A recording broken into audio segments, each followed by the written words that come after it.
bebop and rocksteady, behold my newest creation. I call him Metalhead, because his head is metal. Gee, boss, I hope this turns out better than Baxter Stockman. He's an agony. Oh, he's happy most days.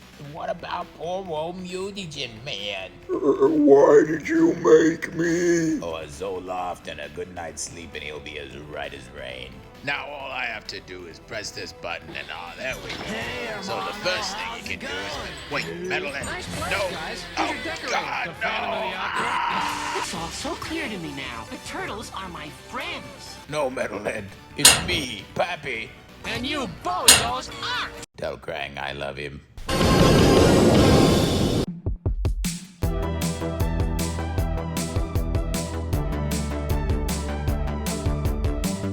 Greetings, fanboys and fangirls. Jared here with another review from Fanboys Forever.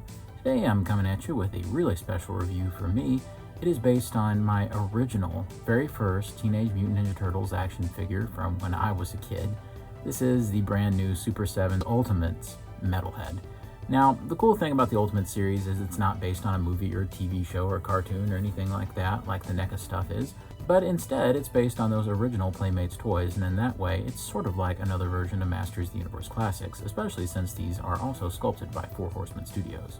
Without further ado, let's get right into it. You know what to expect with the packaging, so we're just going to skip straight to the figure.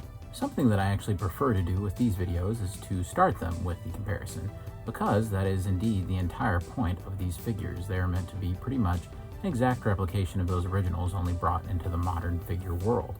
So here is my actual original Metalhead figure. The story behind this is in about 1990 or so, maybe even earlier than that actually, Turtles Mania was crazy. And because of that, me and my brother asked Mom to go to the store and try to find us a turtle figure. Well, as many of you all probably remember, you couldn't really find the turtles anywhere. But instead, Mom was able to find the closest thing that she could to the actual turtles, a robot turtle. And we thought that he was so cool.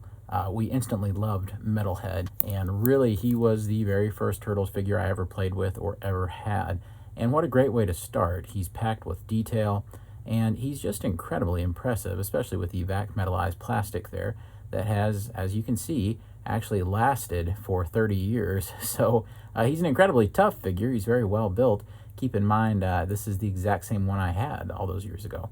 Metalhead, as you can see here with the new version, preserves practically every single little detail from that original figure and updates it in spectacular fashion. So let's take a look at it. The first thing you'll probably notice is the extremely intricate sculpting detail, even more so than many of the others that they've done in the Ultimates line. They start with having all of the same panel lining detail on the head that we saw on that original figure, including the funny gold robot teeth. Also, you can see that on the side we have all the bolts and things, and even his translucent robot brain, which I always thought was one of those great, disgusting little touches that Playmates would add to those original figures.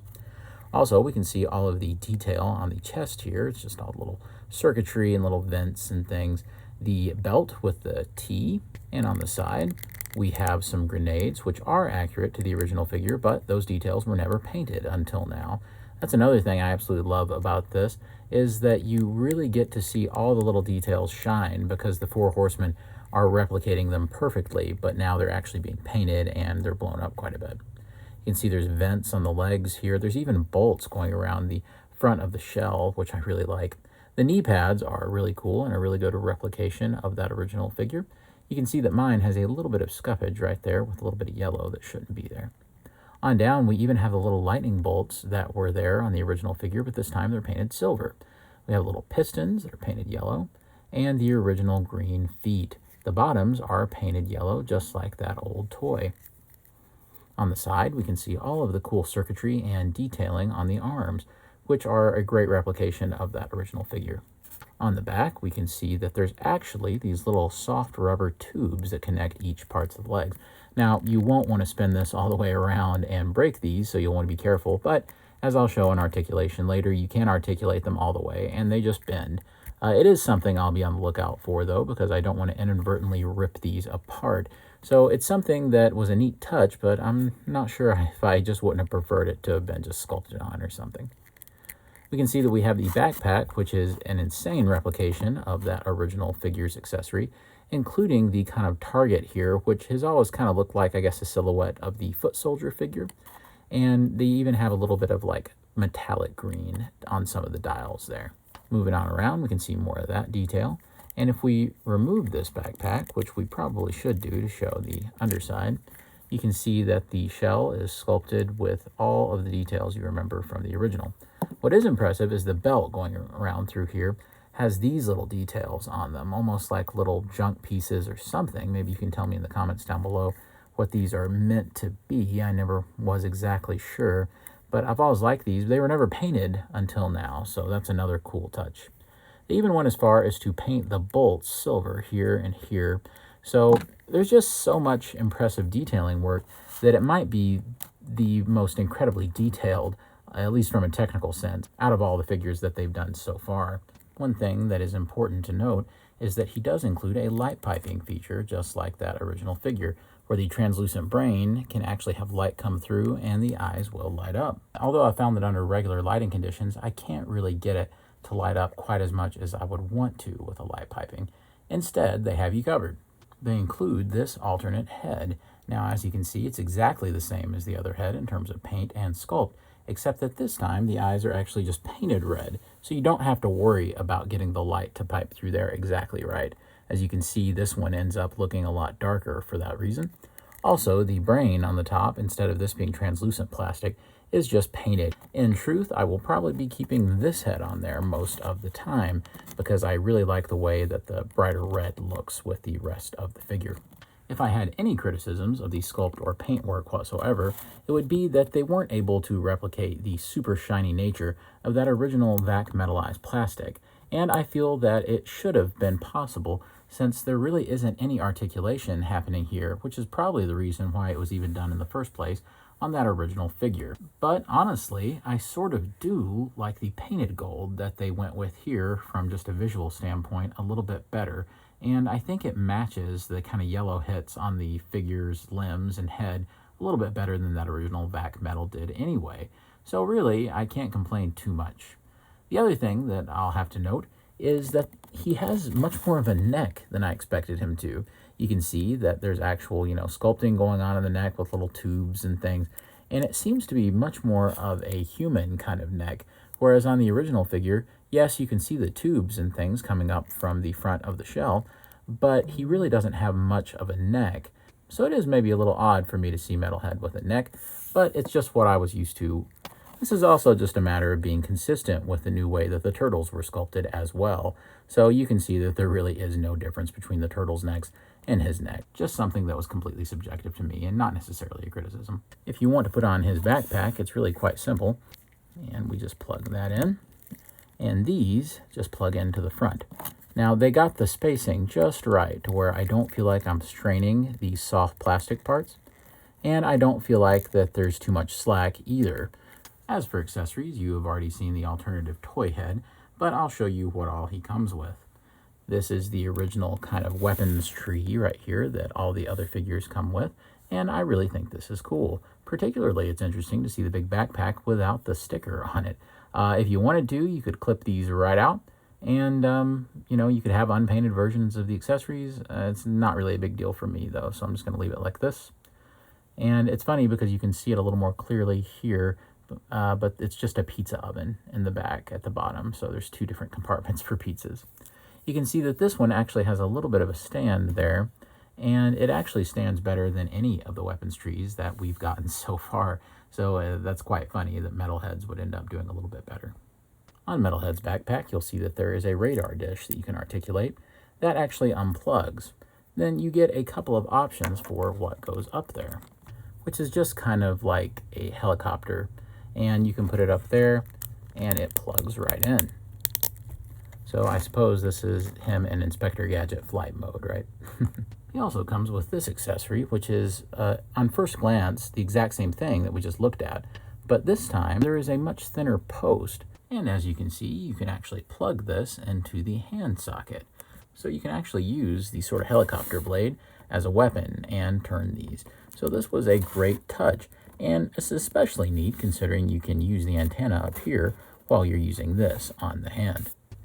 It comes with several alternate hands, but by far the most entertaining is this one where the finger actually uncaps and this cord comes out. So I think this is really neat looking. Other than that, he does have open hands, 2 grasping hands, and 2 fisted hands. He also comes with 2 detached grenades, which are very similar to the ones he has on his belt, as if he were taking them off and throwing them. As for articulation, he pretty much has everything you would expect, and his articulation scheme is practically identical to any of the basic turtles.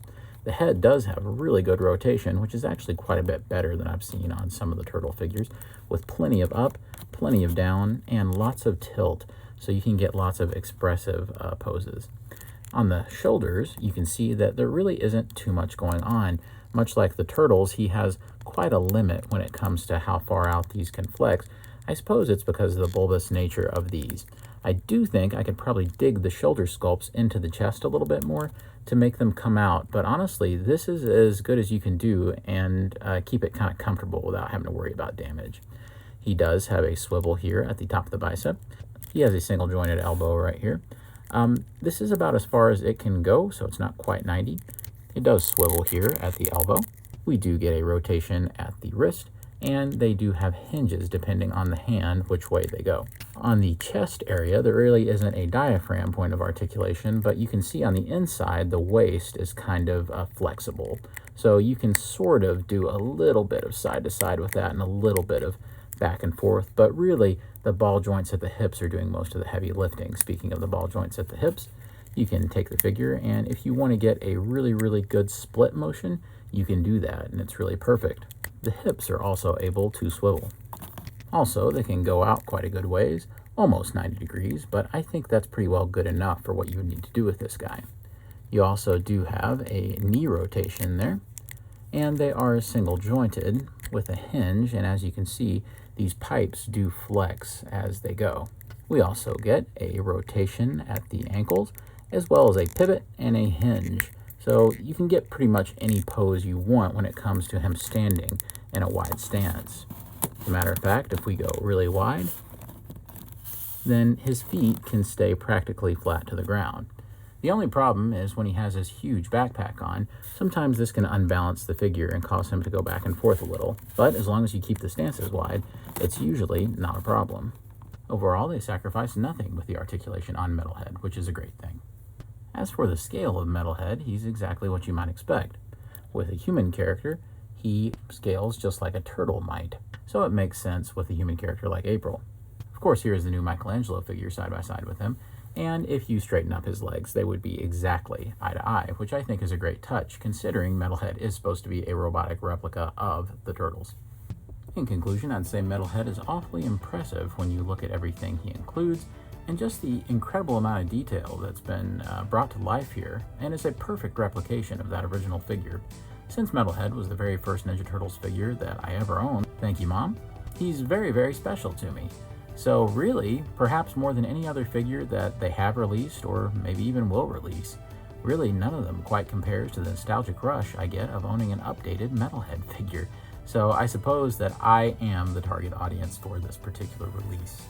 Of course, I hope you've enjoyed this look at Metalhead. Stick around and make sure you subscribe to the channel so that you don't miss the reviews of all the other figures in Wave 3. As always, God bless you and yours, and I'll see you on Fanboys Forever. Take care, Fanboy out. Tell Krang I love him.